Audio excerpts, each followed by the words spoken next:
This is Teachers Talk Radio, and you are listening live.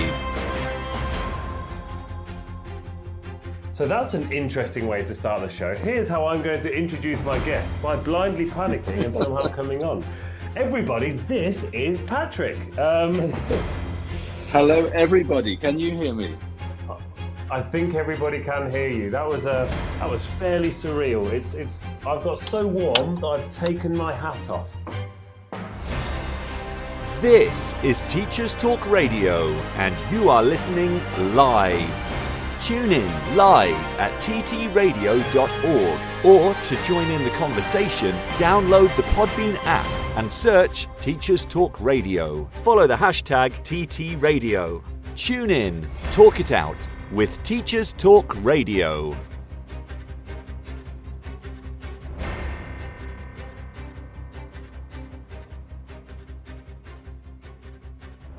This show is brought to you in partnership with John Catt Educational, a leading publisher of books, directories, educational guides and magazines specifically aimed at forward-thinking schools in the UK and beyond.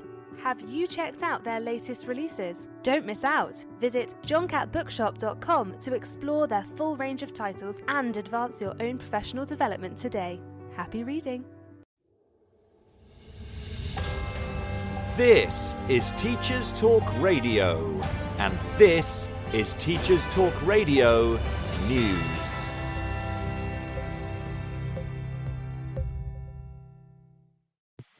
In union news, Daniel Kebede has been elected leader of the National Education Union. The union is the largest teachers' union and has been at the forefront of industrial action over teachers' pay in recent months. Mr. Kebede said in a statement, after taking 69% of the vote to win the election, "I am honoured to have been elected as General Secretary. I would like to thank everyone who has supported and campaigned for me." He went on to talk about the need for fundamental change in education, and that this included an end to real terms pay cuts, an end to massive overwork of staff, the end of punitive Ofsteds, and an increase in school funding. He also thanked current Joint General Secretaries Kevin Courtney and Dr Mary Bousted for their inspiring leadership over the last 6 years. They will step down at the end of August. The BBC reports that, according to a leaked government document, almost a quarter of teachers in England are working 12-hour days, with around 60% of teachers saying they were doing 60 hours a week or more. The research by the Department for Education was carried out during spring 2022, but the findings have not been officially made public. Education Secretary Gillian Keegan has said that a new task force will be created to help reduce teachers' workload by an average of 5 hours per week. The leak comes as teaching unions consult members in England on a new pay offer, which includes the promise to reduce workload. The leaked document, marked confidential and given the title Working Lives of Teachers and Leaders, was produced by the DfE to examine issues around teacher supply, recruitment and retention. More than 11,000 teachers and leaders across primary and secondary were questioned. The report found 1 in 4 teachers were considering leaving the state sector within the next 12 months. Workload was the key factor in this decision. 3/4 said they spent too much time on paperwork. 2/3 of leaders said they spent too much time responding to government policy changes. 1 in 5 said they had low satisfaction in their working life, whilst almost a half rated their anxiety levels as high. Almost 3/4 of teachers described their workload as unacceptable. Dr Mary Bousted of the NEU accused ministers of withholding important information from the peer review body, although the government denied this. A spokesperson for the government insisted that the recent pay offer of 4.3% plus a £1,000 one-off payment was fair and reasonable. The Department for Education has released an update on the .gov.uk website focusing on the review of the way relationship, sex and health education is delivered. The update comes after a number of stories across media outlets prompted concern and outrage from some quarters and claims that hysteria is being whipped up by right-wing agitators from others. RSHE education has been compulsory for pupils in primary schools since September 2020. In secondary schools, relationships and sex education must be taught. The review, which will be completed by an expert panel, will focus on how to ensure pupils have access to age-appropriate information and how to place protection from pupils being introduced to things that they are too young to understand properly. The panel will also consider how age ratings can be introduced for different parts of the curriculum. The review will be completed before the end of 2023. As we approach Easter, the debate about supporting families who receive support through free school meals should be supported in holiday times, and it's opened up again. The big issue raises concerns that despite the cost of living crisis, many families will go without support until term begins again. In what it calls a postcode lottery for support, many families will miss out as current funding largely depends on where you live. In England, the government is not directly funding free school meals over the Easter break, but support may be available if local councils decide to provide meals or vouchers.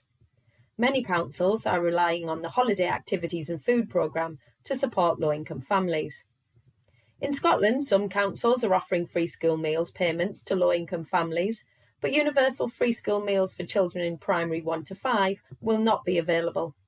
There is some support available, but it varies by council, as does the amount of support being offered.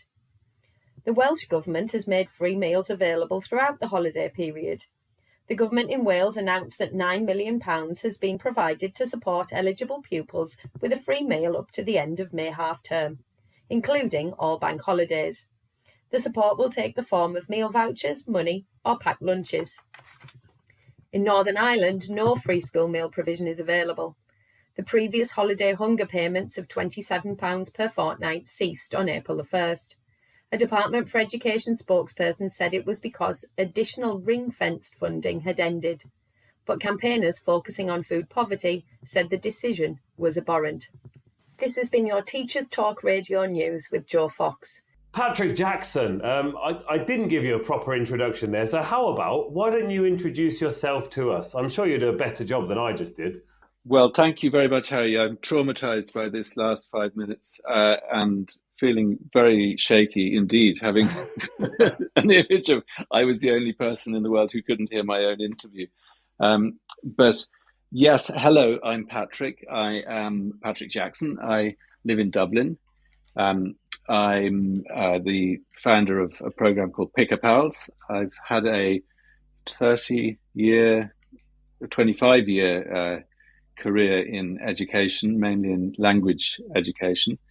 I'm happy to be on the show, and I've met Harry once where he wore my cloak at Iatefel in Belfast, up the road from where I live.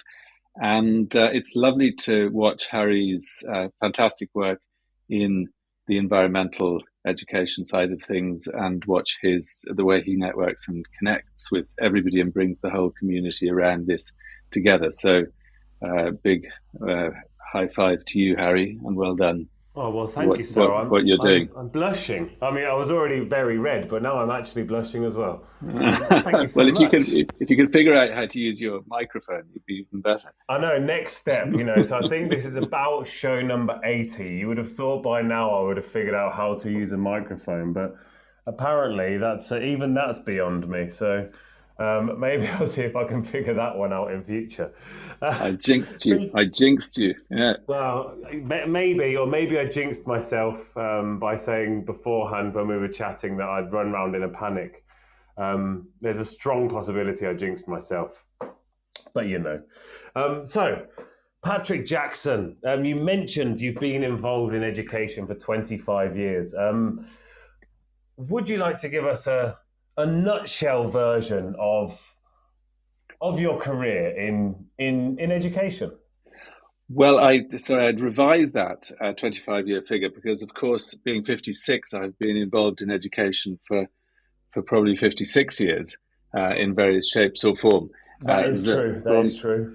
And some of which were on the receiving end. The first bit was usually on the receiving end. And then the second bit has been on the dishing out end. And I'm not sure which has been more successful or effective for anybody involved. The reason I became a teacher at the age of about 30 was like some others in the English language teaching world, was because without being rude, it was the only job that I could actually do when I turned up in Japan. Mm-hmm. I know that feeling. Yeah, and it is a problem with the industry, as we all know. That I arrived in Japan, I had no Japanese language skills. I had very few other skills, and the job for me was working at the Potato Club School for English language, teaching little ones. And happily, I really loved it and enjoyed teaching this age group, and it was great fun. And for me, I'd had a very sort of wild and kind of messed up 20s, and I was able to bring all that wild and messed upness into the classroom, and I clicked with the sort of 5-year-old Japanese person. So I'd finally found somebody who I could hang out with and enjoy the company of. But yeah, joking apart, for me, it really was, I discovered something that I loved doing, and that was teaching. So I spent 12 years in Japan teaching people of all ages. And then during that time, I started writing storybooks and got involved in the whole materials creation side of things. And miraculously got some books which I wrote for my own little class were picked up by Oxford University Press. That got published, and then that was the beginning of my career as an author which again has been another whole thing. But yeah, that's how it started. A pretty successful author as well. Let's be honest. Well, let's not take away from that at all. You have been you are a successful author. I know, and it somehow seems a little bit of a fluke, really. It all seems a bit surreal that there are people all over the world, interacting with things that started off on my desk, which is a lovely feeling, really. But again, I think everybody has that slight feeling of, gosh, really, did that happen? Now, for me, I started with in this little school, the Potato Club. And so my first books were called the Potato Pals, and they were little storybooks about daily activities, aimed at 6-year-olds. And they came along with songs. And I had never been to an English teaching conference. I'd never even used a course book. And these little books were, they landed. A friend said, my sister actually said, why don't you send those off to a publisher? These are really cute. So I sent them off to the big four, and they landed on the right desk in New York in what was then called AMELT, the American English Language Teaching section of Oxford. And, I have an image. I've never met the person involved, but I have an image of sort of, somebody said, I like these spuds. These are great. It's like, and then great potatoes. This is just what we're looking for. And it was extraordinary, because I sent the things off, in an envelope, and I think it was something like a week later I got an email which said, we love your potato books, and we'd really like to talk to you about the possibility. And I was like, what? This actually happened? And then I went to Tokyo, and so it doesn't happen often, I think, but I definitely, if you throw out enough irons into the fire, or whatever the expression is, things do happen. And then I got to dress up as a potato and go all over Japan and other countries in Asia dressed up in a little potato suit. And I went on the bullet train. I think I might be one of the only people to ride a bullet train dressed as a potato. That could be a claim to fame, Patrick. I tell you, I don't have many, but that certainly is one of them. And I wasn't even that drunk.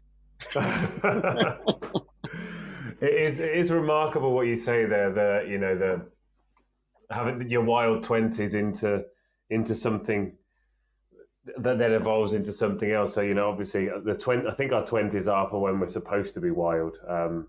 Certainly when I had my wild phase. I started teaching in my mid-20s, so I think I was 24 when I started teaching. So there was still a bit of wild left.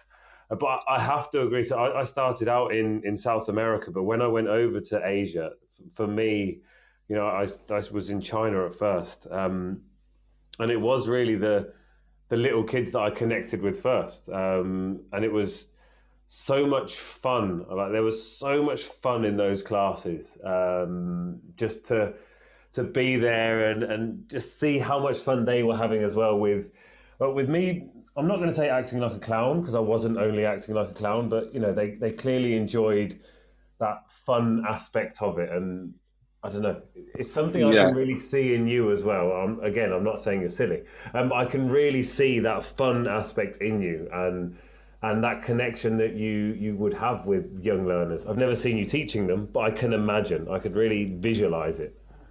Well, I think sort of opposites are fascinated by each other, and a 5-year-old Japanese little person is probably quite fascinated by basically a giant. Who you're also tall. You are also tall. And there was definitely is that sort of spark which I did enjoy, and silly enough. Yeah. And I think also, I mean, for me, for example, I was never somebody who was that extroverted, I suppose, or maybe I wasn't, for example, somebody who was comfortable singing or dancing or anything like that. And I still wouldn't really be in front of my own friends. But there's something very liberating about, you can put on head, shoulders, knees, and toes, and suddenly you're doing things that you wouldn't necessarily feel comfortable with. So I was grateful for the experience, and then I went to. So true. But then I remember I once I was an author. I went to, sorry for pronouncing it author every time. It has to be done. I went to Brazil on an author tour, and I went and the title of my talk was it was something like music and movement with young learners, or and I was coming from Japan, and in Japan one of my things would be hands up everyone who uses music and dance with their students, and sort of 3 people would, and then I went to Brazil and I was like, hands up everyone who uses me, and everyone did. And then I was trying to show them how to do, and it was just such a joke. this ungainly, unrhythmical Irishman was totally out of his league. But it's all been fun. Yeah, I can picture that, Patrick. I'm genuinely picturing it, because the people of Brazil tend to be very rhythmic. So I do remember I did go out. I was once invited out with my Dutch friend, who, again, he is also tall. We were invited to go to it was a club called Athuca, which was it was a dance club basically, and everybody there could dance. Me and my friend Jasper could not dance, but we were very tall, so we could be seen by everybody not being able to dance. So that was one of those moments in my wild 20s that I try to forget as often as possible. Being outside my comfort zone. But like you say, when you get into a classroom, when you get in front of students, and you get that kind of energy from them, it's impossible not to dance. And I think the other thing is that you notice, when you're doing something that, forgive the expression, you're in the zone, as it were. You know that feeling when you've taught 6 classes straight through, and then you finish and you think, oh my God, I didn't think about anything else in my life for the last sort of 5 hours. And that doesn't happen. That doesn't happen unless you're really into something, and that happened. So 12 years later, I suddenly thought, oh, what, that happened. What? Where did those 12 years go? Yeah, suddenly I had 2 children. It was What happened here? And they were eight. What's going on? Yeah.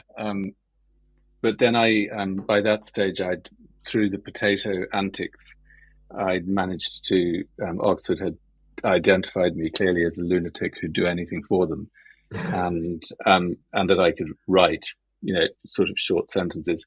And so I was asked to write course books, which is, which obviously are big projects with teams of people in that. So that opened up a whole another bunch of opportunities in that area, and that enabled me to come back to Ireland and focus on that particularly.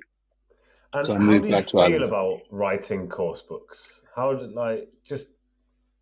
your honest feeling to writing course books? Well, it's hard work. You would want to have. I personally have worked on both the sort of big courses I've worked on with a co-author called Susan, we're just best buddies, and we were allies, and we work very well together. We complement each other. We could spend any number of hours chatting, and so that's made it doable. I don't think I could have done it without Sue, because I don't think I actually could have done it unless there was somebody else like that. So I think the people you're working with make it possible, because a lot of it is a really dreadful slog, as you know. And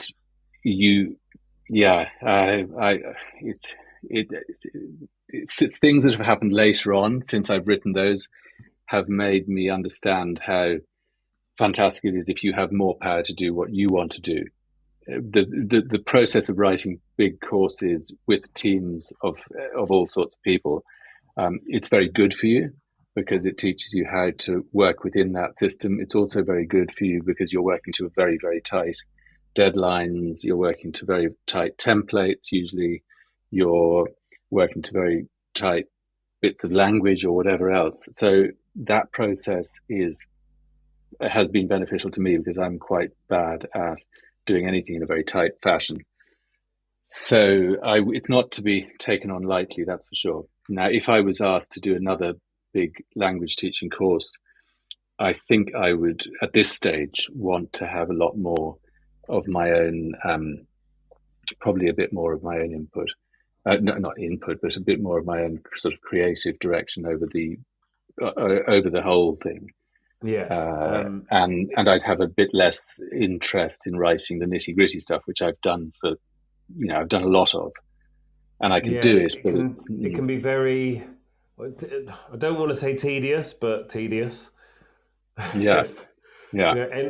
And my issue is, I get really bored of certain rubrics because I've written them so many times, but they have to be the same throughout a book, because if they're not the same throughout a book, then it gets confusing, and it just, I don't know, it sometimes feels a bit copy pasty. So that's why I like smaller projects, smaller chunks, and like you say, things that I'm interested in and care about, because if I'm not, then it's a slog. No, nobody wants the slog.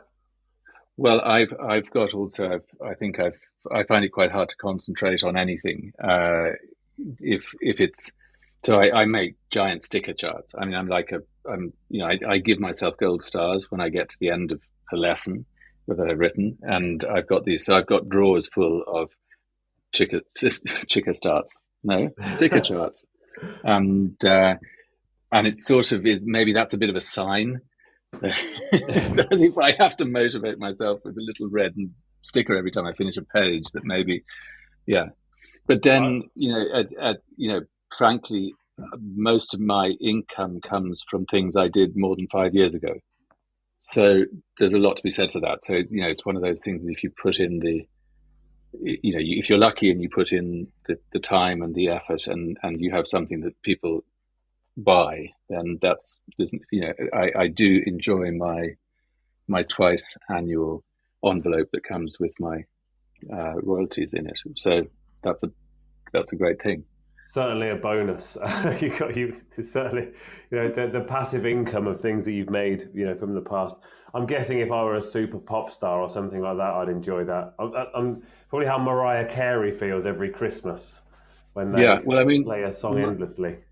Fantastic. It's a good feeling. And actually, money is not, in some ways, money can be denigrated, and it is often denigrated. But actually, if money allows you to do other cool things, that may be like pick-up pals, then that wouldn't have been possible had I not had the Oxford courses that were supporting me. It gave you the freedom to follow your passion, and to follow your heart. Now, I watched you with the Queen of ELT freelancers the other day, with Rachel Roberts.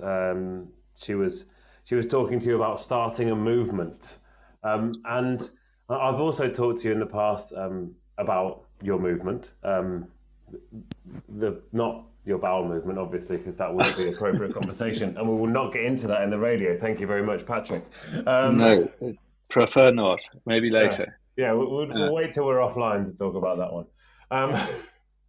Or maybe not even. Yeah. Oh, yeah, maybe not even that. Maybe next time. Yeah, maybe just never. Maybe we can just leave that one. We can put that in the drawer with the sticker charts. Cool. And we'll shelve that one.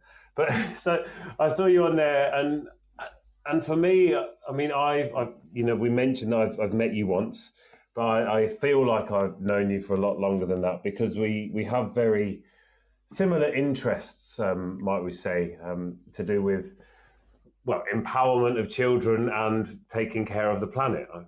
I guess we both share those kind of goals. Absolutely, yeah, and that's why I enjoy all of your stuff.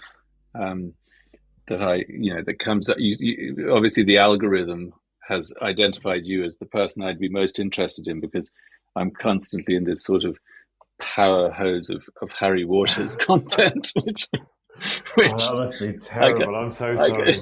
It's a nightmare. Yeah, I mean, I can't hardly go near my computer. It says Harry's done something. Harry said this, or LinkedIn, or whatever, Instagram. Yeah, and it's all good stuff. And I'm learning a lot from what you're doing. And I'm actually looking forward to working with you on something at some point. Oh, absolutely. There's no way that it won't happen. I think so. It's inevitable, isn't it? Yeah, it really is.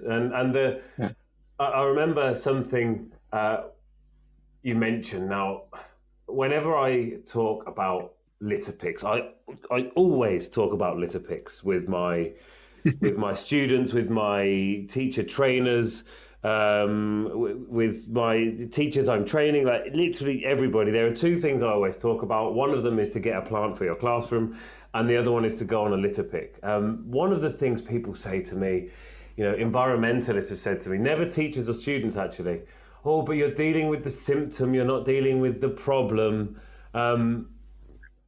I have many things I say to them. Usually they're not appropriate for the radio. But I'd like to know, what was it for you that kind of took you towards litter picking as that kind of hook to environmentalism? Well, just to... I've always been just following the next thing that came along. And for me, the actual story of what happened was that I was walking on the pier near my house. I met a seagull caught in fishing line, freed the seagull. Seagull pecked me. Seagull flew off. Seagull said to me, Patrick, do something about the litter. I came back the next day. In that spot, there was a litter picking tool lying on in that place. I picked it up. What do? I started litter picking. I kept it in the back of my car. I went to that place every day. I did litter picking there every day, and I got totally and utterly hooked on it. Then, people would say, fair play to you, or whatever, and you get a little bit of it. Oh, that's not. Oh, and I find the odd, interesting, weird thing: false teeth, messages in bottles, so on. And it, being, I don't know whether there is a certain thing, about maybe being a man of a certain age, and I think that you get into that sort of collector vibe. So I started collecting the odd things that I found on the pier and on the beach. And then I then I thought, hang on, I'm an author of English language teaching materials for young learners, and I know all about how books are made, and why don't I do something to connect the dots between what, my that work and what I'm really into, which is becoming sort of environmentally aware and connected to the locality that I'm in. And so that's where Pick a Pals came from. So it's in that spot, which is where, that's when and that was the thing. I thought, how can I get more people involved in this, and particularly kids, which is was my career. And a lady said to me one day, she said, Patrick, fair play to you. Do you think you're going to clean up the whole world like that? And I thought, well, no, I'm going to clean up this little bit, though. Yeah. And then I thought, well, actually, could you clean up the whole world? Actually, maybe that's a good idea. So how would one clean up the whole world if you were going to try and do that? And then I remembered that, that Teddy project that primary schools do. No, where they send home a teddy bear. They have a class teddy and they send it home. Yeah. And then some kid will sort of burn the teddy bear or something, or feed the teddy bear spaghetti, or the rich kids take it on a trip on the bus. Yeah, or if they're really rich, they take it to Val d'Isère. Yeah, there's always that one kid, isn't there? Yeah, ruins it for the rest of them. Yeah, and Teddy gets little ski goggles, and everyone hates him. And but so this is Pick a Pals is, if I could just sort of give a bit of background. Pick a Pals combines, so it's basically, it inspires children to go out on litter picking adventures. And what we do is we send out a big box to the classroom, and in the box there's a sort of a rucksacky little satchely thing which contains an adult and a child litter picking tool and gloves and high-vis vest. And then each child takes it in turn to take home this kit and go on a litter picking adventure with their grown-up.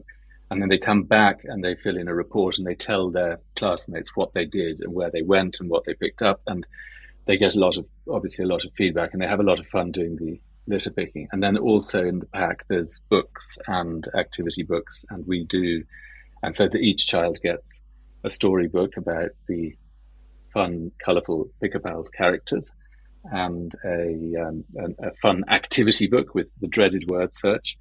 And I always tell the kids, I hate word searches. We love word searches. I hate word searches. Word searches were invented to punish children. They know, no, we love them. We love word searches. And I was like, no. I think you love them, but you don't. Word searches were invented by adults to waste children's time. I still hate word searches, and I hate colouring as well. But I've just done a colouring book, Pick a Pals colouring book. Oh, I like colouring. Oh, I hate colouring. For me, colouring is for me. I find it really relaxing and mindful, and it kind of I can disconnect while I colour. Yeah, well, you're not doing enough litter picking then, are you? Exactly. Yeah, you get help with that. Yeah, I mean, colouring is it's for it. I don't get. It's like you've got to go beyond the lines, Harry. You don't need the lines. There you go. I can just invent the lines. I can make the lines. Something really resonated with me when you mentioned going out on the pier and saving the seagull that obviously had decided to attack you, which is why not? There is this unique feeling from doing a litter pick that you get, and for me it's a blend of anger and joy all at the same time. Well, you didn't. You see, I used to litter.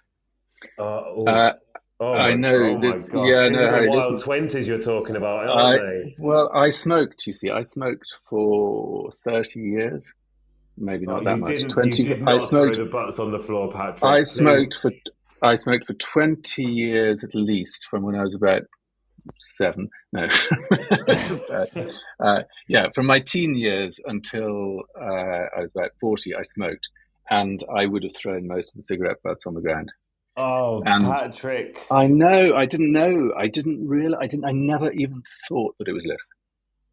It didn't even cross my mind. I don't think people do. I think that's like one of the biggest issues with, cigarette butts, which if I pick them up, only them up on the way to school in the mornings, I usually get over 100. So it's I don't know why. Yeah. It's so small. It's like, I'm done with this now, and it does just go on the floor. I have smoked in the past.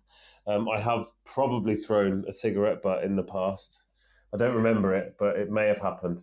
I don't think cigarette butts were litter before 1995. I think they were, just not litter. And then when I started litter picking, I obviously then understood. And I was even on Irish national TV the other day talking about the outrage of cigarette butts on the ground. And there was video of me on the news picking up cigarette butts, and this hypocritical man who for years threw cigarette butts on the ground. So I have come from a littering background. So I think that takes the edge off the anger, because you can't really I'm not angry. When I'm picking litter up, I don't get angry at all. I'm almost fascinated by the behavior, the difference that enables someone to just throw something out of a car window. The lack of, my grandmother, my mother, my dad, they were all litter pickers, and they were all, so for me, the idea of throwing a whole McDonald's bag of cups and burger boxes and chip boxes and everything out the car window as you're driving along, it's like, oh my God, that's so... It's just mind-boggling. It's mind-boggling. Like, what does that feel like? I'm not going to deny, I have been known. So we went to Gibraltar because we live in the south of Spain, and there are times when you just need to get to a British supermarket. So we went to Gibraltar, and we were in the queue to get into Gibraltar. Obviously, Brexit's made life super easy for the border there. And there was a gentleman in the car alongside us who had bought a chocolate bar from somebody passing by, selling them to people in the queue. And the first thing he did was throw it straight out the window. And he was in his souped up vehicle, and I was instantly enraged. So I got out of my car and I went over to him and said, "Here you go, this is yours." He just kind of looked at me baffled as to the fact that he was questioned about it. But yeah, my wife was a bit nervous then, because we had to spend the next 45 minutes driving alongside him, looking angrily over at me. But that has passed on, because then later on my wife saw somebody throw something out of their window, and she would say to them, and my daughter has seen people drop masks on the floor, and she would just politely say to them, does that need to go on the floor? Is there not a bin within the next 6 or 7 meters that you could perhaps put it in? Yeah, it's a difficult one. I mean, the Picker Pals methodology on this one, the policy is you don't go near people, you don't go near strangers, and you don't challenge other people about their behaviour in public, because you don't know who they are. And there's people who respond very, very badly to that, including, stabbing you. So I wouldn't advise a child certainly goes and does it, particularly if they're not anywhere near a parent. Well, even with a parent, I mean, the parent isn't going to, I say to my kids, listen, just do not get into any confrontation with anybody you don't know at all out and about, because it's just, it's dangerous. And having said that, last week in the London Underground, I was with my son and we were walking along, and this is my 19-year-old son, and I always say to him, don't get, whatever you do, if somebody says something to you, just walk away. Don't, and there was some teenagers sitting on the steps, and they were sitting right in the middle of the steps, and one guy just looking at me, and we were walking along towards him, and he was just taking up the whole steps and as I walked by him, I said, "That's a beep place to sit." and they all roared at me, and she went nuts, and my son was like, "Dad, you told me all my life you don't do that." And it's horrible, because it ruins your day. You get all sort of adrenalinized, and I don't know, I think it's just better not. In the Pick a Pal song, it says, if you ever see a bit of litter, don't get sad, don't get bitter. You can have fun, you can get fitter, get your picker-upper and pick up that litter. There you go. Make the world better. It's all there. It's all there for you, Harry. That should be my mantra. I should sing that when I wake up in the morning. Because, as I say, for me, like the park at the back of my house, I go there every morning with the dog. I take my litter picker with me, because I know without fail that park is going to be full of rubbish, because it is a gated park, but there's like an entrance to it where you can get in, and it's where the teenagers go to do what is called botellón, which is basically sit outside because it's warm. And it used to be drink alcohol, but teenagers don't do that anymore apparently. Now it's energy drinks. So, the floor is now covered with energy drinks and, empty vape canisters. And I'm just thinking, number one, why are you drinking so many energy drinks at night? You're not going to get to sleep. This is surely irresponsible. And number two, there's a bin right there. Like, just walk over to the bin and put it in there. It's not an issue. So yeah, sometimes I feel a bit bitter with the litter. Yeah, well, you can't go down that route, Harry. I'm worried about you. You got to keep away from that sort of thinking. You really do.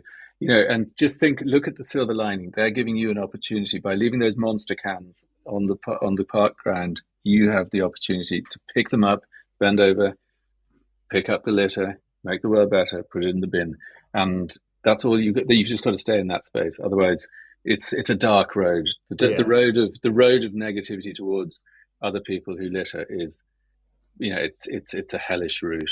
Right. You're right. I do love that feeling of when it is done though. Like, there's nothing better than, my daughter and I have invented a few different types of litter picks, because it can't always be one of those giant litter picks where everybody goes out and you get 3,000 pieces of litter and, you save the world or you clean the Mumbai beach. You can't do that every day. So, we have stuff like a 5-minute blitz where we just go out for 5 minutes and we just get as much as we can. Or we do hotspot, where we just go to a place where obviously the wind gathers and we clean that one area.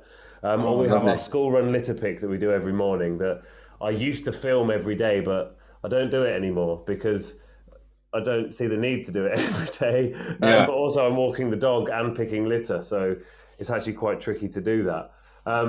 But yeah, so we have all these different types of litter picks that we can do, and it's a good way to start your day because you feel like you've done something good, and other people see that you're doing something good. And at first, people looked at me like I was a bit of a weirdo, but now people say thank you when I do it. They just look at you like a bit of a weirdo who's picking litter. Well, exactly. I am a bit of a weirdo, so thank you very much. Now you know who I am.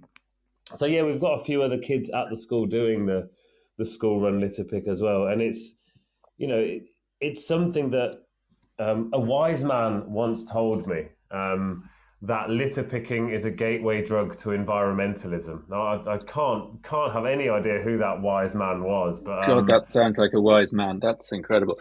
Wow. That's amazing.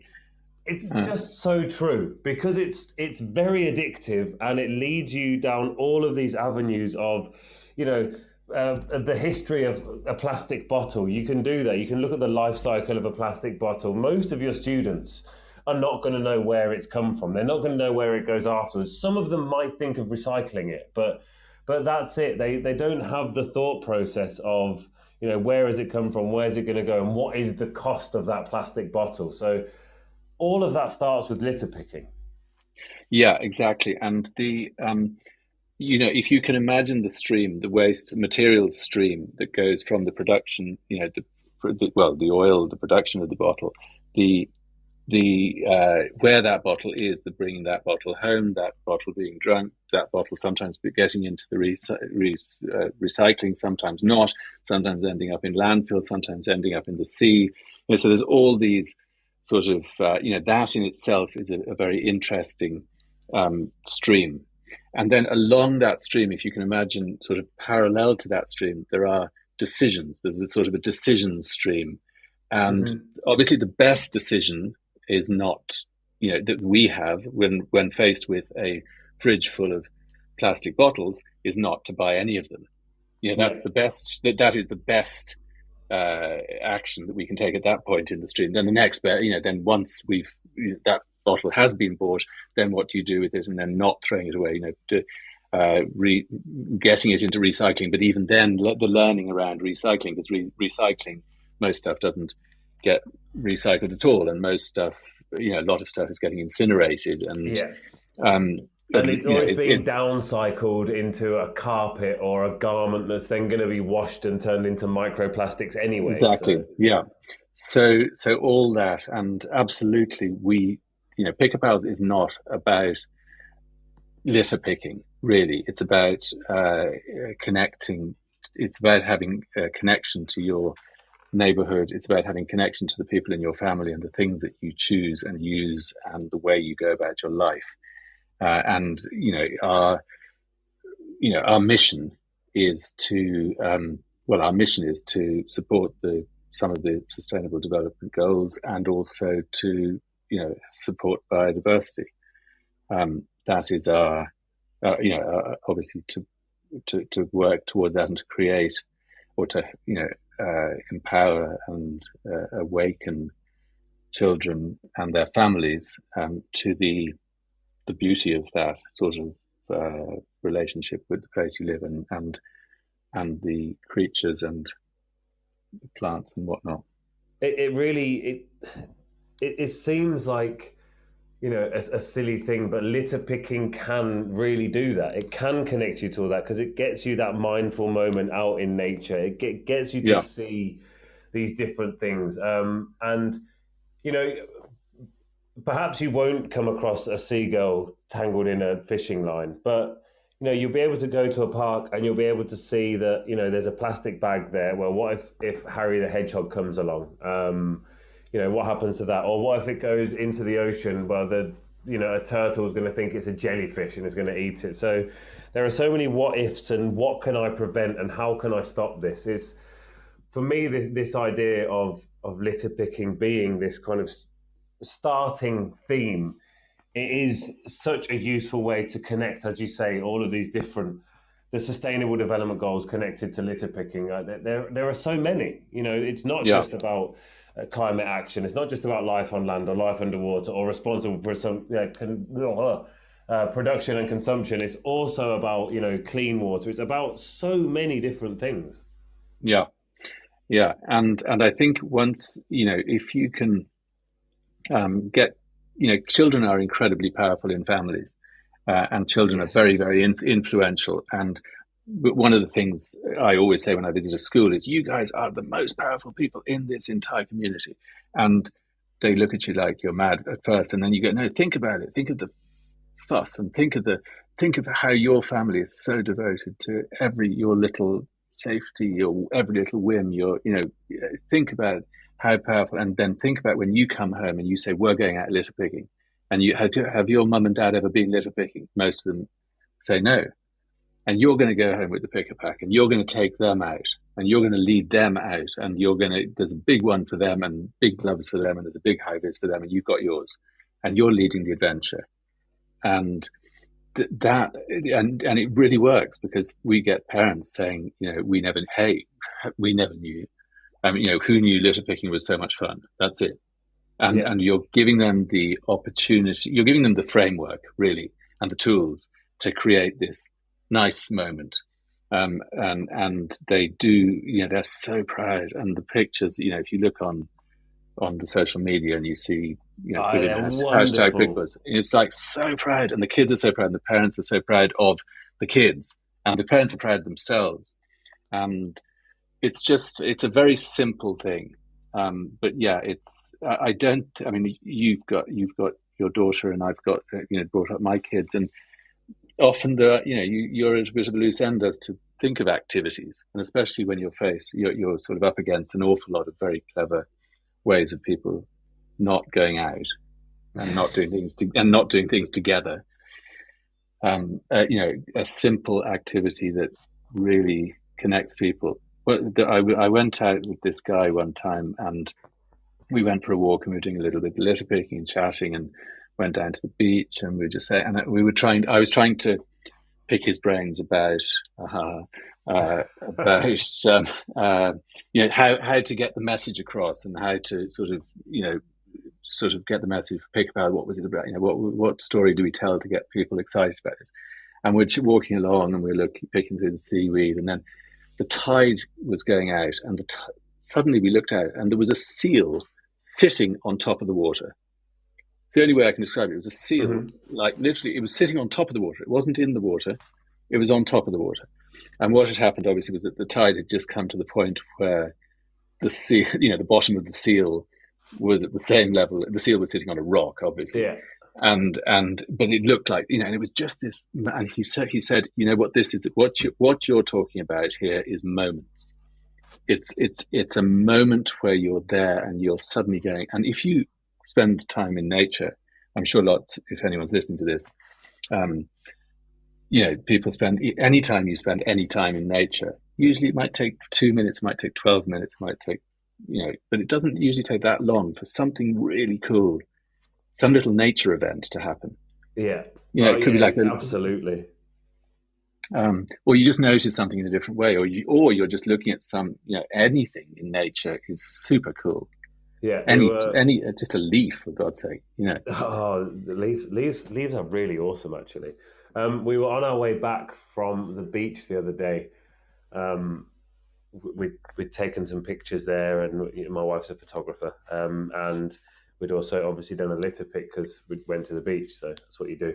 But on the way back, there was it was last Wednesday, actually. There was a tree that was just like completely covered in bees. It just wow.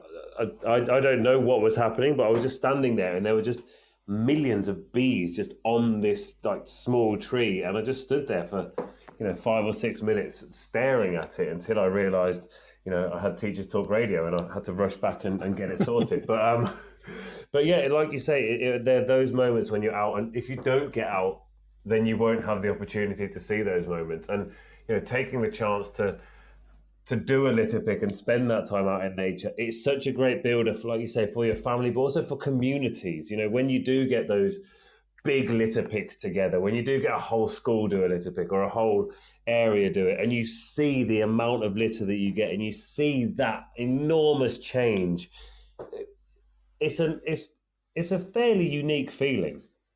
Yeah. No, I'm obviously a convert, and I was probably completely delusional, but I think that for me, litter picking, this is quite corny, but for me, litter picking came along at a particular time in my life, and I started litter picking, and since then, all sorts of really cool, great things have happened, one after the other, day after day, and it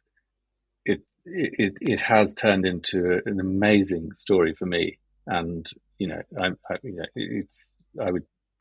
I'd say to anybody, if in any, don't be in doubt, just shut up, get a picker, go out, do it, just see what happens. Exactly. Don't think, am I, I wouldn't feel, just do it. Just do it. Just go out. And if it's a 5-minute blitz, do a 5-minute blitz, but just get out there and do it. Yeah, do it and see what happens, because stuff happens. I mean, things happen. You meet. It's like being the local litter picker is like having, when you go for a walk with a dog or a puppy or a baby. People talk to you. Absolutely, and then the moment people talk to you, then of course every conversation, something comes from that. Yeah. Whatever it is. So yeah, it's magical. I think it's magical. It's a magical activity that is also very psychologically. It's mindfulness. It's healthy. There's absolutely no reason not to do it. And I think now if I go, no reason not to do it. Absolutely, there's no reason. There's no excuse. It is a good thing to do. It is a good. If you do it, you're doing a good thing.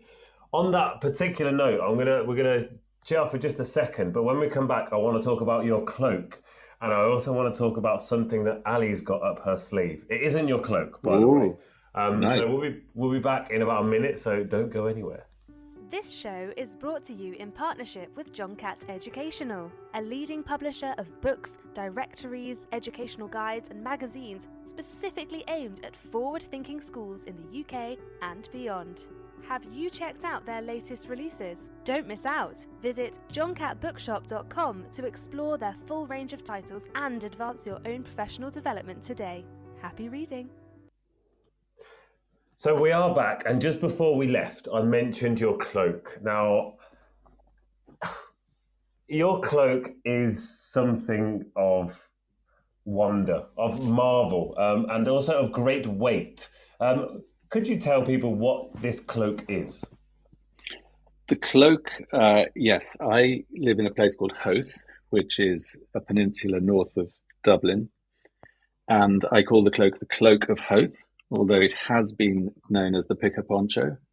I prefer the cloak of Howth. I think it has more sort of dignitas. The the the cloak started its life as a curtain. Some people find that hard to believe. It was a large curtain, and it ended up in a charity shop, and that was the cloak's, the cloak naked life. Yeah.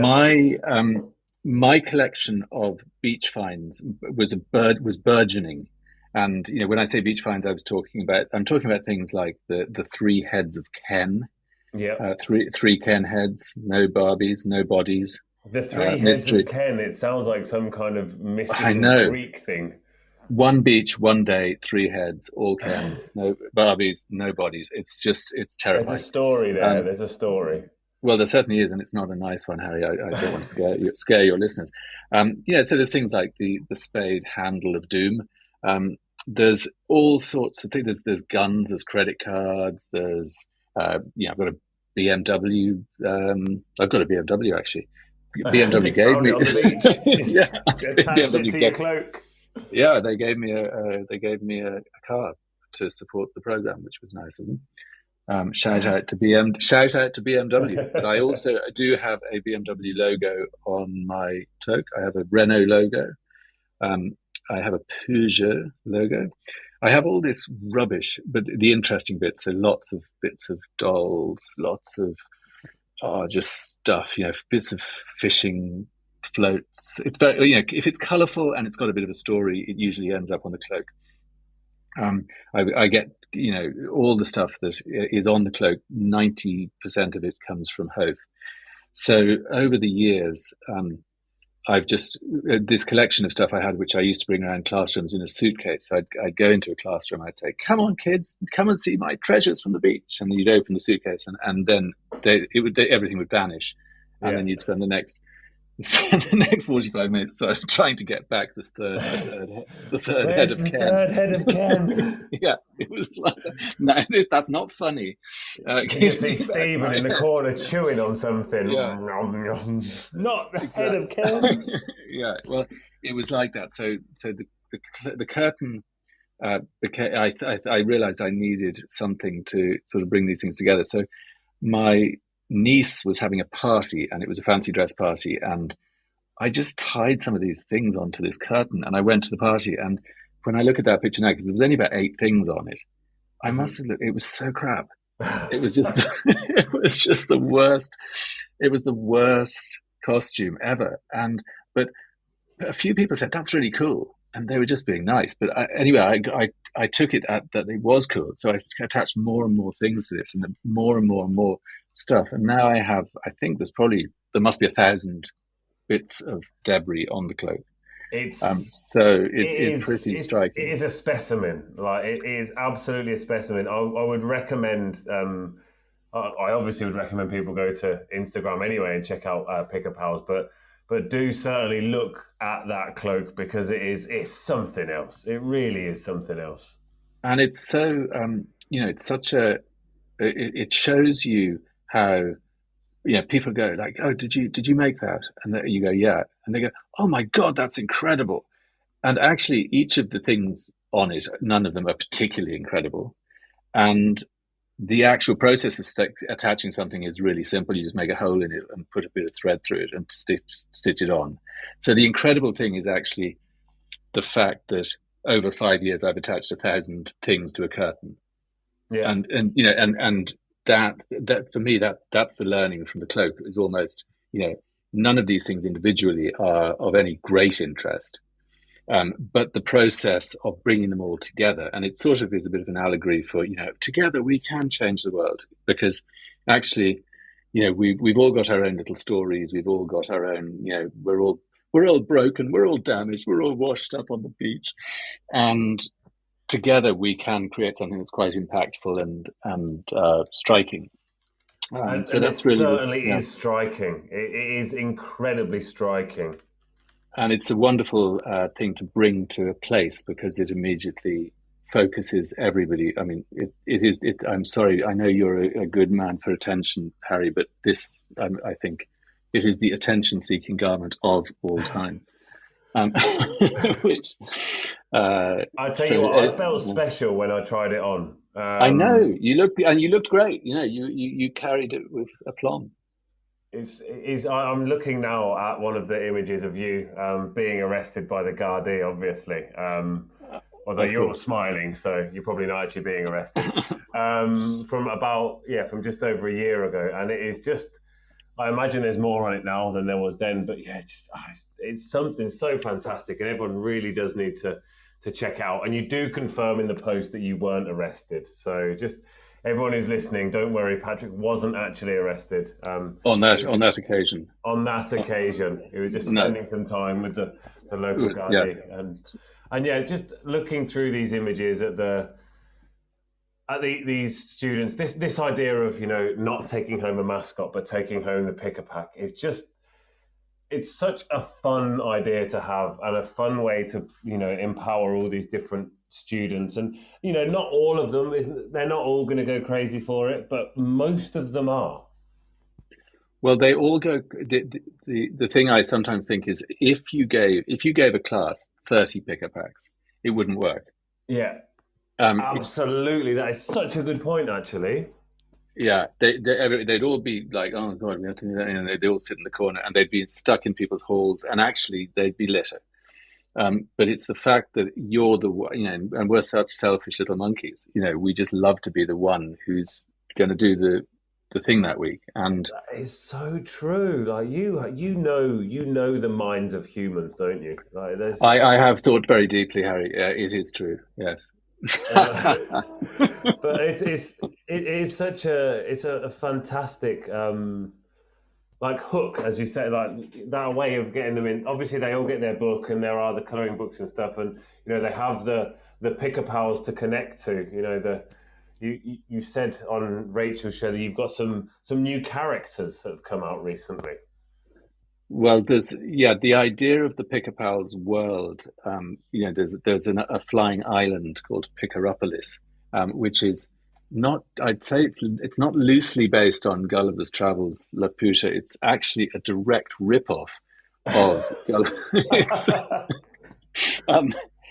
I've always been fascinated by flying islands since I was, you know, since you read Gulliver's Travels. Yeah, since I was on that flying island. I've always wanted to create a world of strange creatures and characters who live on a flying island and come down. And the island of Picaropolis was once part of the Earth, but was dislocated from the Earth, and then the creatures evolved slightly differently with special picker powers, and you know they travel through time and space and come down and help people understand and, you know, rescue the environment. So it's kind of a work in progress, but I like that it's a flying island because flying islands can do anything. Yes, they can. And also I like that, you know, without being too sort of megalomaniac, it's mine, all mine. So I can, you know, if I want to create, you know, if I want to create a dishwasher character, as in the machine, I can tomorrow. Yeah. And, you know, so that's what I was saying about working with, you know, big publishers is one thing, but actually having your own creation is very nice. Oh yeah, you just, you know, you want to get a new character and it's got to go through so many different people before it gets the okay. Whereas, you know, this, you know, you might think tomorrow that you need a walking hat, then, you know. Yeah, good idea. Yes, thank you. I'll do. Hat. Yeah, done, sorted. And in fact, actually, when I wrote a course for Oxford called Everybody Up. So as a team, we wrote a course for Oxford called Everybody Up, and one of the projects we had to do to get the job was to do a sort of what would you write? What's the course you would write? Was the brief? You know, send us in a pitch. What would you write? And I said, I'd write a course about a flying island that went around the world and it had all these weird and wonderful characters and talking dinosaurs and so on. And I remember the editor said, "Well, Patrick, we love your creativity, but we're never going to do a course about flying islands." So I've always I kept that scribble of a flying island, and that became Picaropolis. Oh, amazing! I've heard that phrase a few times. We love your creativity, but you must be kidding. That's why I love renewable English and the fact that I have the freedom to talk to who I want and do what I want on there. Obviously, the stuff I do with publishers is a bit different, but there's no flying islands yet. There was another project which had some kids and they wanted to have a pet, and I said, why don't we have a robot shrimp that has a little helicopter comes out of its back and it flies around right next to their ears and it sort of talks to them.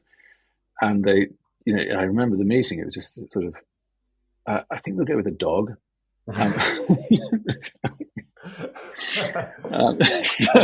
love your creativity, but moment. Yeah, it's a dog now, and it sells very well all over the world. So fine. They maybe made the right decision for that, but maybe not. It must have been strange. So going from Japan to Ireland, there must have been a big difference because the Japanese are renowned for being respectful and not throwing litter on the floor. They're yes. After the World Cup when they clean up the stadiums with ticker tape and stuff like that. So it must have been quite a shock to the system. Well, I came from Ireland originally, so it was more of a shock to the system going to Japan and finding a place. But it was, I kind of knew what Ireland was like when I went back there. It was probably cleaner than when I left because I hadn't been throwing cigarette butts on the ground for 12 years. But yeah, I think a lot of the systematic nature of Pick a Pals, it's a hack to get it's a hack to get a multiplier effect.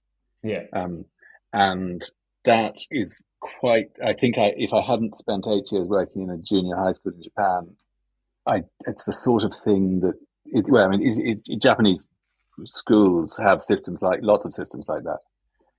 So I think it's quite, Pick a Pals is quite Japanese in that sense. It's sort of a rota system where everyone does their bit and it all contributes to a greater good, which is quite it's group think. It is what Pick a Pals is. And I saw very recently, I saw that you were in London. I went to BET. Yes, have you ever been? I've never been to BET, but Teachers Talk Radio were at BET, so I'm hoping next year they might want me to go along. So maybe. it was BET for everyone who's not. In fact, I'm not even sure what it stands for. British Educational Technology Time. British Time. I don't think it's time. Is it British Educational? Something like that. Anyway, it's a massive educational technology trade show, and it's divided up into software-y kind of things and hardware-y kind of things. So the software-y kind of things, a lot of things like learner management systems, you have no idea what they do. It's the British Educational Training and Technology Show, by the way. So it should be BETS, really. BETS. Yeah, okay. Well, anyway, it's huge, and you would not believe it. I mean, compared to IATEF, it makes IATEF look like a sort of a half a ham sandwich.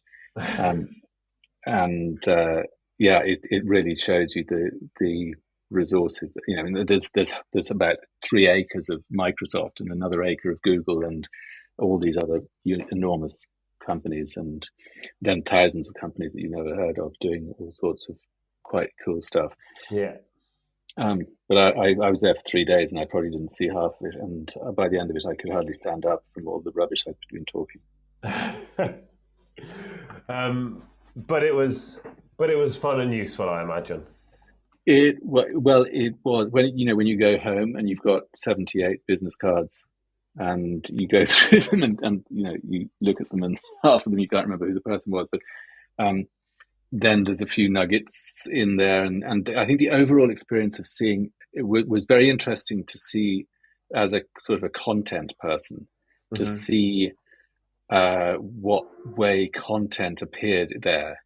So there was, so how content was being licensed to different applications, and where stories were turning up. So there's amazing sort of world. Your classroom can plug into this thing that has got everything in the world, and it can do everything, and you can. I mean, my personal belief is that everything is just going to do everything in about 25 minutes. And then the only really valuable things are going to be real world things, which is litter picking for me. Yeah, of course. But it might be yoga for you, or bonsai, real world stuff, and then actually nothing is going to be very valuable. So, just actually doing nothing. Yeah, I do like doing nothing occasionally. It's fun. Yeah. Can't be. I've got nothing to do tomorrow. It's fantastic. I was looking at my calendar, and I've got nothing on. Oh no! I mean, it's great. And somebody said to me, "Can is there any we could do a Zoom or something when's free?" And I said, "Actually, tomorrow I've got nothing on at all, zero." And I thought that's great. I like to save that for Tuesdays for me, because Tuesday. I don't know why, but as a freelancer, the day I like to take off, I don't know why, is Tuesday. I like Mondays. I like getting my week started well with doing as much work as possible. But then I like to have a Tuesday off every now and again. I don't know why, but so I tend to leave my Tuesdays as free as possible. Yeah, on a Thursday. Thursday for me. Thursdays I love Thursdays. Well, it's a beautiful day. It's another tea day, so we do have that in common. Yeah, but there's Wednesday between us. Yeah, there is. And we all know that Wednesday is Teachers Talk Radio Day. Very special, yes. Every day is Teachers Talk Radio Day for all our listeners, because we have lots of wonderful shows about all sorts of different things. Just to make sure you know that one. I want to talk to you about something, and I want to ask your advice, I guess. So, Alethea, that's my daughter, or Ali, as I mentioned before to you. She is speaking at her first ever event on the 25th of April. And she's speaking at the World Retail Conference, and at that she's going to be speaking about the dangers of overconsumption, and talking about fast fashion, also talking about the waste that's produced. But as part of with that, she'll be meeting for the first time Kids Against Plastic face to face. She'll be meeting Amy Meek, who are obviously a charity very much aligned to kind of Pick a Pals and that idea of starting with litter picking. And now this is still a bit hush-hush, but she will be having a campaign very soon, and it will be a litter picking campaign to try and encourage people to go out there and pick up some litter. What sort of pointers could you give her and us to get people really excited? Are you asking me? I'm asking you, because you are the master of Pick a Pals. Well, I am in my own little realm of Pick a Pals, something of a master. But I wouldn't, Kids Against Plastic. Those are big guns in the world of kids litter picking. So what would my advice be? It would be difficult for me to give advice to, yes, your daughter who's constantly been litter picking with you. She must have a pretty deep understanding of the whole thing. She definitely does, yeah. I think probably on our school run litter picks, we've probably picked up about 6,000 to 7,000 pieces of litter over the last few years. So it's a fair amount. Yeah, I think would my advice be, well, obviously staying positive, how you stay positive while doing it. How to get other people involved. That's really, the thing. That's the bit. Yeah. That's the key, because we're going to be aiming to pick up 1 million pieces of litter. So we need to try and see how we can get, lots of people involved. If we can get 1 million people involved, they only have to pick up 1 piece each. Yes, that's the thing, isn't it? Yeah. That's the bit. So how we. I'm so good at maths sometimes. But how can we do that? Because this idea of with Pick a Pals, it's incredible. It's a great way of doing that. So getting everyone involved and logging the litter that they've picked, so we can reach that goal. Yeah, I mean there are lots of good initiatives out there, and there's lots of good ways of doing this. There's obviously the sort of social media kind of initiatives. There's things like the 2-minute beach clean and the 2-minute park clean or the street clean and those sort of things where you hashtag and show. There's citizen sciencey things. There's various apps that you can use to tag and record litter. Personally, I'm not a big one for that because it means you've got to have your phone with you, and so I like the storytelling side of things. I like, we do little reports, reporting what we did. Just don't know, do it, go for it, have fun. Yeah. We're looking at sort of press releases as well, so it can be, she is going to be the youngest ever speaker at the World Retail Congress, which I guess is she's going to be on the same stage as the CEO as Primark and Mango. So it's it's a fairly big thing. There's one thing. There are obviously parallels to Greta and to there's a young woman near in Dublin called Flossie, and she does a lot of stuff and a lot of media appearances, and she runs a lot of beach cleans with schools and all sorts of things. And I think you have to. I said to them when I first met them, I said, do you have something that is replicable, so that it doesn't all hang on you and your personality and you. Mm-hmm.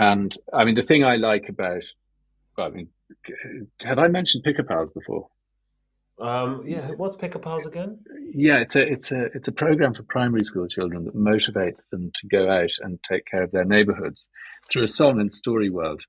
But the thing I like about Pick a Pals is that it's the replicability of it, and also the fact that Patrick is.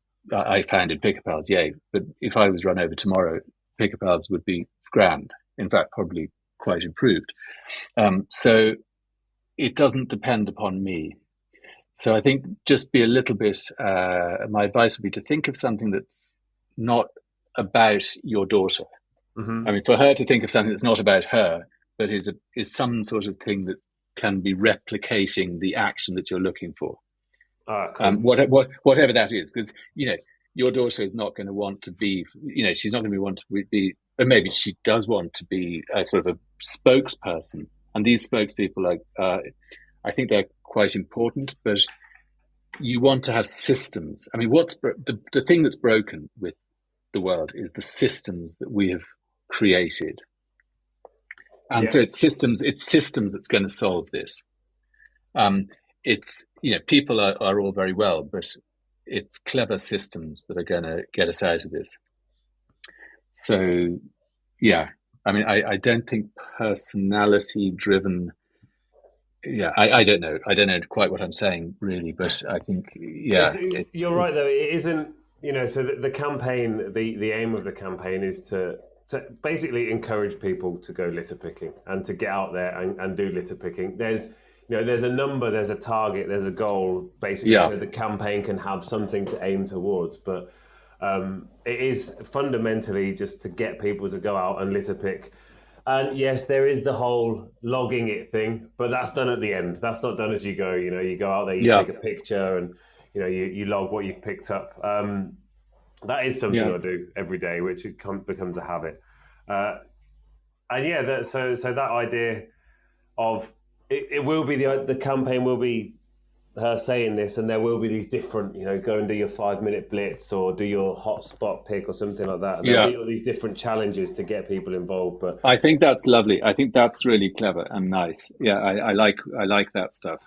Because then everyone who does their hotspot blitz or their 5-minute blitz, that's their 5-minute blitz. It's not exactly. It's not Ali's 5-minute blitz. Who isn't Ali great? I'm sure Ali is great, but it's not what it's about. It's about exactly. Yeah. It's not about her. That's the whole thing, and she's well aware of that as well. She's remarkably humble, which is fantastic.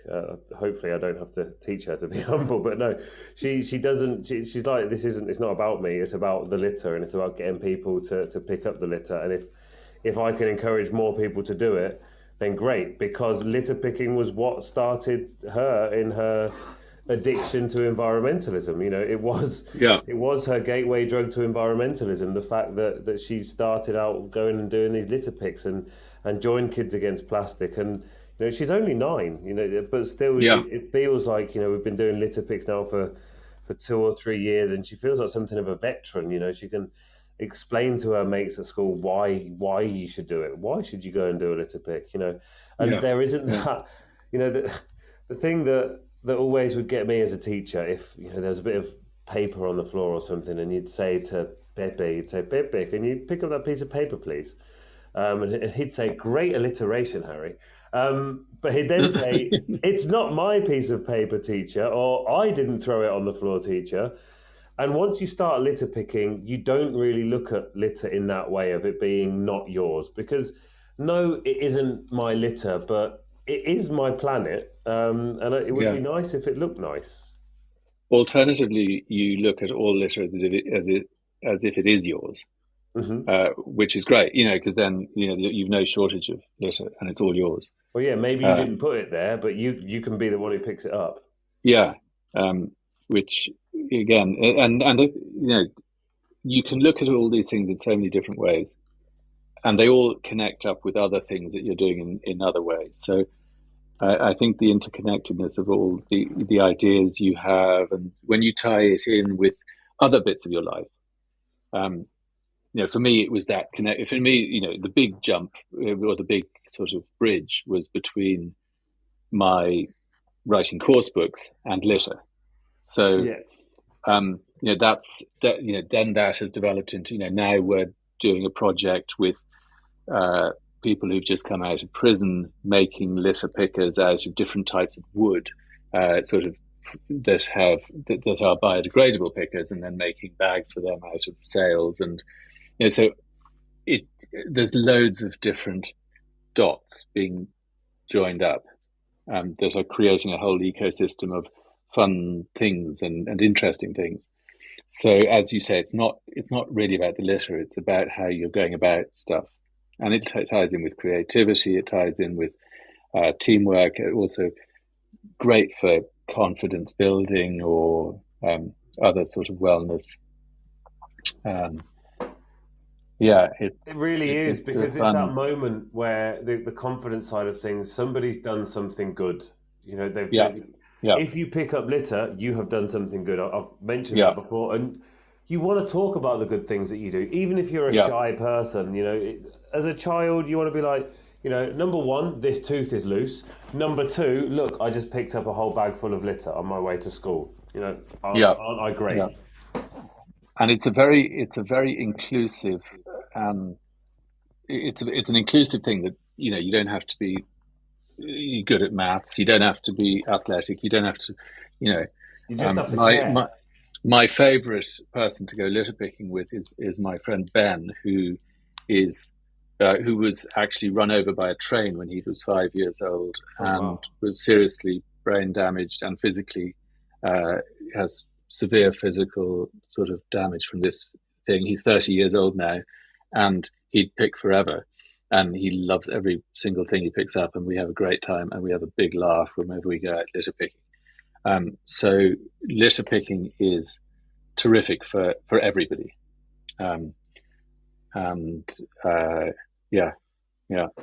It really is, and I can't think of a better way to end our chat. I can't believe it's gone so fast. I mean, obviously the first 3 minutes nobody could hear anything, but since then the following hour and 25 minutes, I don't know where it's gone. I don't know how it's gone there. But it has gone, and we are running very low on time. So I'm going to thank you very much for coming along, Patrick. Well, thank you, Harry, and great. Good luck to Ali on her big expedition and talk, and I'm sure she'll be absolutely brilliant, and as is her father. Thank you so much. I will make sure all of the details of how people can get in touch with you are in the description when this is published tomorrow. Yes, for the world to see. But before that, would you like to tell people how they can find you and where they can find you? Well, Pick a Pals is in 2,000 schools in Ireland now, and we're looking to make connections with people in other countries. We've got some schools in London, we've got some schools in Portugal, and we have Pick a Pals TV on YouTube. You can check that out. But yeah, through Instagram, Twitter. My email is patrick@pickapalsworld.org. Yeah, give us a shout.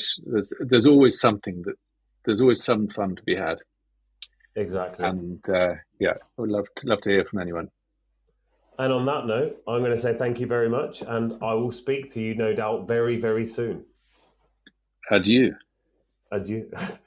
Bye, Harry. Thanks a minute. Bye-bye. Cheers.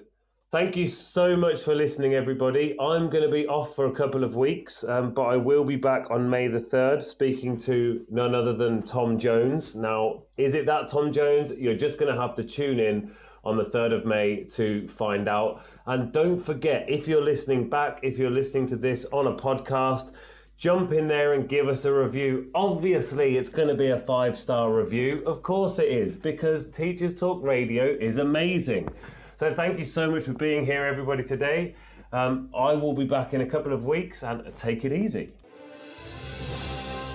You've been listening to Teachers Talk Radio. Tune in live and listen back at ttradio.org.